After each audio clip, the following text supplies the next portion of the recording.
Good morning, student. Now, the third part can be start today. The two part is completed. Now, chapter is ideal gases and ideal processes. Okay. Now, in third part, we can be study about the ideal gas process. We can study about the ideal gas process. So, ideal gas process कौन सी है? Suppose ideal gas पता है आपको, जो gas P V equal to m R T equation को follow करती है, ओबे करती है, तो उसको बोलेंगे आइडियल गैस। और प्रोसेस किसको कहेंगे? जब जब जब जब कोई एयर और कोई सब्सटेंस जो है एक स्टेज से दूसरी स्टेज जाता है, एक स्टेज से दूसरी स्टेज जाता है, तो चेंज इन स्टेट ऑकर्स होती है वहाँ पे, तो उसको बोलेंगे process. When the system undergoes the change in state, it is called as the process. तो जब स्टेट 1 to 2 जाएंगे तो उसको बोलेंगे प्रोसेस। तो चेंज इन स्टेट को बोलेंगे प्रोसेस। तो कौन कौन सी प्रोसेस है वो देखते हैं। पहली प्रोसेस है कांस्टेंट वॉल्यूम प्रोसेस। कौन सी प्रोसेस है पहली? Constant volume process. Constant volume process को बोलते हैं आइसोकोरिक प्रोसेस। क्या बोलेंगे? Isochoric process. यहाँ पे कांस्टेंट वॉल्यूम रहता है, वहाँ पे वॉल्यूम कैसा रहेगा? कांस्टेंट रहेगा। वॉल्यूम कांस्टेंट रहेगा, उसको बोलेंगे आइसोकोरिक प्रोसेस। सेकंड प्रोसेस जो है वो है constant pressure process. Second process कौन से है? Constant pressure process. तो यहाँ पे प्रेशर कांस्टेंट रहेगा।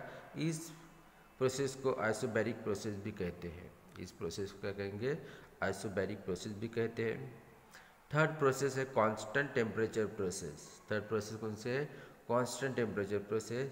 यहाँ पे टेम्परेचर कांस्टेंट रहता है। इस प्रोसेस को दूसरा नाम है आइसोथर्मल प्रोसेस। इसको क्या बोलेंगे? Isothermal process.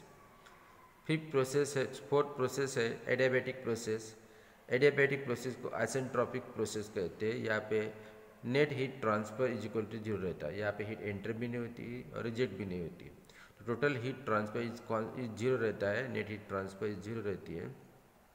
उस प्रोसेस को कहेंगे एडियाबैटिक प्रोसेस। नेक्स्ट प्रोसेस है पॉलीट्रॉपिक प्रोसेस। नेक्स्ट प्रोसेस कौन सी? Polytropic process. तो इस प्रकार से five process we can study in this chapter. तो constant volume process, isochoric process, constant pressure process, isobaric process, constant temperature process, isothermal process, adiabatic process, इसको कहेंगे isentropic process, and last is polytropic process. ठीक है, ये five process है। इसमें से पहली प्रोसेस देखते हैं, constant volume process, isochoric process. Constant volume process या आइसोकोरिक प्रोसेस में वॉल्यूम कांस्टेंट रहता है। तो इस प्रोसेस में कैसे देखते हैं अपन? कंसिडर करते हैं, consider 1 mkg of certain gas being heated at constant volume from initial state 1 to final stage 2।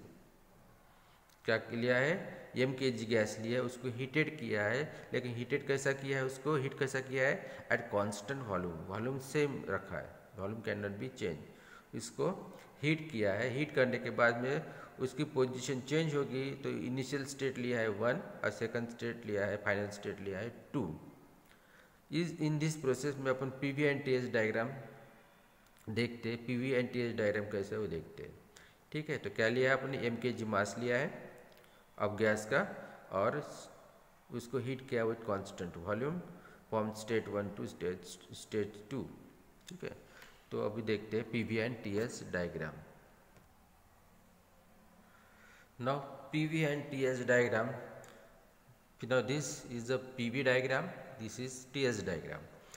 PV diagram में देखिए हॉरिजॉन्टल लाइन पे एक्स एक्सिस पे v, वाई एक्सिस पे p। ठीक है, यहाँ पे वॉल्यूम कैसा लिया है? कांस्टेंट लिया है। वर्टिकल लाइन ड्रॉ किया 1 to 2। यहाँ पे स्टेट 1 है, ये स्टेज 2 है। यहाँ पे प्रेशर P1 रहता है, प्रेशर 2 पे P2 लिया है। तो यहाँ पे क्या है? यहाँ पे हीट किया है विथ कांस्टेंट वॉल्यूम। तो देखिए यहाँ पे वॉल्यूम कैसा है? V1 is equal to V2 है, वॉल्यूम कांस्टेंट है।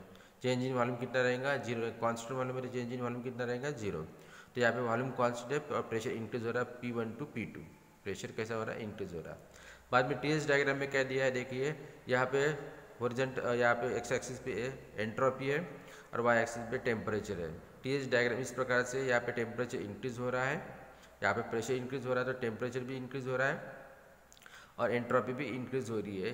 तो यहाँ पे टेम्परेचर T1 है, यहाँ पे टेम्परेचर T2 है, टेम्परेचर इंक्रीज हो रहा है, और एंट्रोपी S1 है, S2 है, यहाँ पे एंट्रोपी भी इंक्रीज हो रही है। तो ये हो गया अपना PV एंड TS डायग्राम। अभी प्रोसेस में देखते हैं, फार्मूले देखते हैं, डिफरेंट फार्मूले। तो पहले अपन स्टेट 1 लिया और स्टेट 2 लिया है, तो लेट एज्यूम कर लेते हैं यहाँ पे, let P1 V1 and T1, P1 V1 T1 is the pressure, volume, temperature at state 1 respectively. तो यहाँ पे P1 मतलब प्रेशर एट 1, V1 मतलब वॉल्यूम एट 1, टेम्परेचर मतलब volume temperature eight 1। Similarly, T2 V2 T2 is the pressure, volume, temperature as at state 2। यहाँ पे P2 V2 T2 ये क्या है, pressure, volume, temperature at state 2। Now later deriving the following relation. अभी relationship निकालते हैं।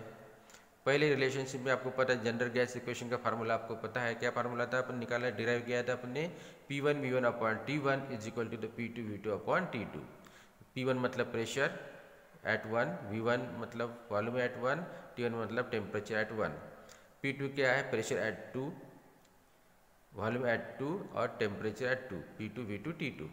अभी इस प्रोसेस में क्या है, वॉल्यूम कांस्टेंट है, इसलिए V1 is equal to V2 रहेगा। V1 इक्वल टू V2 रहेगा तो V1 और V2 कैंसिल हो जाएगा, तो अपने को रिलेशनशिप कौन सी मिल जाएंगी, P1 upon T1 is equal to the P2 upon T2, ये रिलेशनशिप मिल गई, या P upon T is equal to constant. तो ये रिलेशनशिप जो जब प्रॉब्लम लेंगे अपन, तो प्रॉब्लम लेने के बाद में वहाँ पे अपन अपने को टेम्परेचर निकालना है या प्रेशर निकालना है, तब इस रिलेशनशिप का यूज़ करेंगे और अपन 1 वैल्यू निकालेंगे। तो ये हो गया रिलेशनशिप। सेकंड है work done by the gas. Second क्या है, work done by the gas. अभी वर्क डन निकालना है, तो वर्क डन का फार्मूला आपको पता है, delta W work done is equal to the PdV, ये फार्मूला है, P इंटू DV। ठीक है, तो इसको इंटीग्रेट करते, क्योंकि प्रोसेस 1 to 2 है, स्टेट 1 to स्टेट 2, तो इसको इंटीग्रेट करेंगे 1 to 2, तो 1 to 2 delta W is equal to P into 1 to 2 delta V। तो ये इसका वर्क डन का इंटीग्रेट करने के बाद वर्क डन मिल जाएगा अपने को W12 at 1 to 2 process is equal P। अब यहाँ पे जो है, यहाँ पे क्या है, वॉल्यूम है, वॉल्यूम का क्या निकालेंगे, वॉल्यूम का क्या हो जाएगा, DV का इंटीग्रेशन क्या आ जाएगा यहाँ पे, V2 माइनस ऑफ V1। तो यहाँ पे आ गया W12 is equal P into V2 minus of V1। अब यहाँ पे जो वॉल्यूम है वो कांस्टेंट है, देर पर डिफरेंस कितना रहेगा, 0 आएगा, इसलिए 0 into P is equal to the 0 आ गया। तो मतलब वर्क डन कितना मिल गया, 0। तो जब वॉल्यूम कांस्टेंट रहता है, कांस्टेंट वॉल्यूम प्रोसेस रहती है या आइसोकोरिक प्रोसेस रहती है, तो वहाँ पे work done always is 0, work done क्या रहेगा, 0 रहेगा। तो यहाँ पे वर्क डन कितना है, 0 है। तो सेकंड मिल गया अपने को, work done is equal to 0। बाद में चेंज इन इंटरनल एनर्जी। अभी चेंज इन इंटरनल एनर्जी का फार्मूला है DU, डिनोट करते हैं DU से, इसको निकालना है तो D is equal to always change in internal energy equal to रहता है mCV dt। ये फार्मूला है इंटरनल एनर्जी का, change in internal energy is equal to mCV dt। क्या रहता है, change in internal energy is equal to mCV dt। तो DU is equal to आता है mCV dt,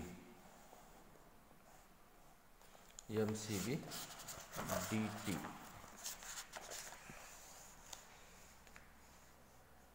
तो अभी इसको इंटीग्रेट करते हैं, इसको इंटीग्रेट करने के बाद में क्या मिल जाएगा, DU 1 to 2 DU is equal to the mCV dt। इसको इंटीग्रेट करने के बाद मिलेगा change in internal energy is equal to the mCV T2 minus of T1। क्या मिल गया, mCV T2 minus of T1। तो सेकंड थर्ड फार्मूला मिल गया अपने को, इंटरनल एनर्जी का फार्मूला मिल गया अपने को कि change in internal energy equal to mCV T2 minus of T1, mCV T2 minus of T1। बाद में हीट ट्रांसफर, हीट ट्रांसफर का निकालना है अपने को। हीट ट्रांसफर कैसा निकालेंगे, हीट ट्रांसफर के लिए अपन first law of thermodynamics apply करेंगे। फर्स्ट लॉ क्या है अपने को, heat transfer is equal to the change in internal energy plus of work done.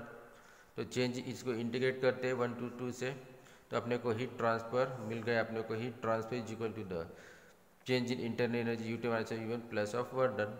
अभी वर्क डन आपको पता है, वर्क डन कितना है यहाँ पे 0, तो 0 आने के बाद में अपने को heat transfer is equal to the U2 minus of U1 plus of 0 मिल जाएगा, और इज इक्वल टू मिल जाएगा heat transfer is equal to U2 minus of U1। और इंटरनल एनर्जी अपन निकाला है, इंटरनल एनर्जी कितना निकाला है, mCV T2 minus of T1। तो अपने को इंटरनल एनर्जी का mCV T2 minus of T1 रहती है, उतना ही अपने को हीट ट्रांसफर मिल गया है। तो heat transfer is equal mCV T2 minus of T1। ठीक है, बाद में अपने को नेक्स्ट फार्मूला निकालना है चेंज इन एंथैल्पी का। अभी चेंज इन एंथैल्पी का निकालना है फार्मूला, तो चेंज इन एंथैल्पी का फार्मूला कौन सा है, DH is equal to D U plus of D P V, मतलब एंथैल्पी का फार्मूला है U प्लस ऑफ PV, म्हणजे इथे एंथैल्पी क्या है, it is the sum of the internal energy and pressure volume product और flow work. Sum of the internal energy and flow work को कहते हैं चेंज इन, इसको कहते हैं एंथैल्पी। तो change in enthalpy is equal to आएगा DU plus of D of PV। इसको इंटीग्रेट करते हैं तो DH इज इक्वल टू मिलेगा, क्या मिलेगा यहाँ पे, H2 minus of H1 is equal to U2 minus of U1 plus of P2 V2 minus of P1। U2 minus of U1 पता है आपको, MCV T2 minus of T1, और P2 V2 minus of P1 is equal to रहता है MR T2 minus of T1। ठीक है, ये यहाँ पे कॉमन लेते हैं, M T2 minus of T1 common लिया तो यहाँ पे आएगा CV प्लस ऑफ R, और CV plus R is equal to होता है CP। तो यहाँ पे फार्मूला मिल गया MCP T2 minus of T1, तो H2 minus of H1 is equal to MCP T2 minus of T1। ये एंथैल्पी का फार्मूला मिल गया।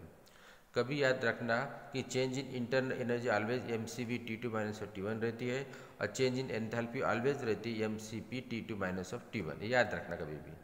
ठीक है, ये फार्मूला होने के बाद में है नेक्स्ट है चेंज इन एंट्रोपी। अभी एंट्रोपी निकालना है तो formula DS is equal to DQ upon T, ये फार्मूला है DQ अपॉन T।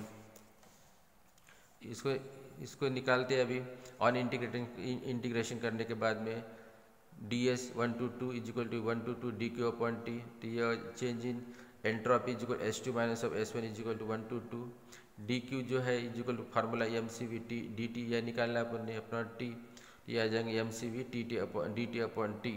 तो H2 minus of S1 is equal to आएगा MCV log of T2 minus of T1, और फाइनली अपने को चेंज इन एंट्रोपी मिल जाएगा MCV log of E T2 upon T1।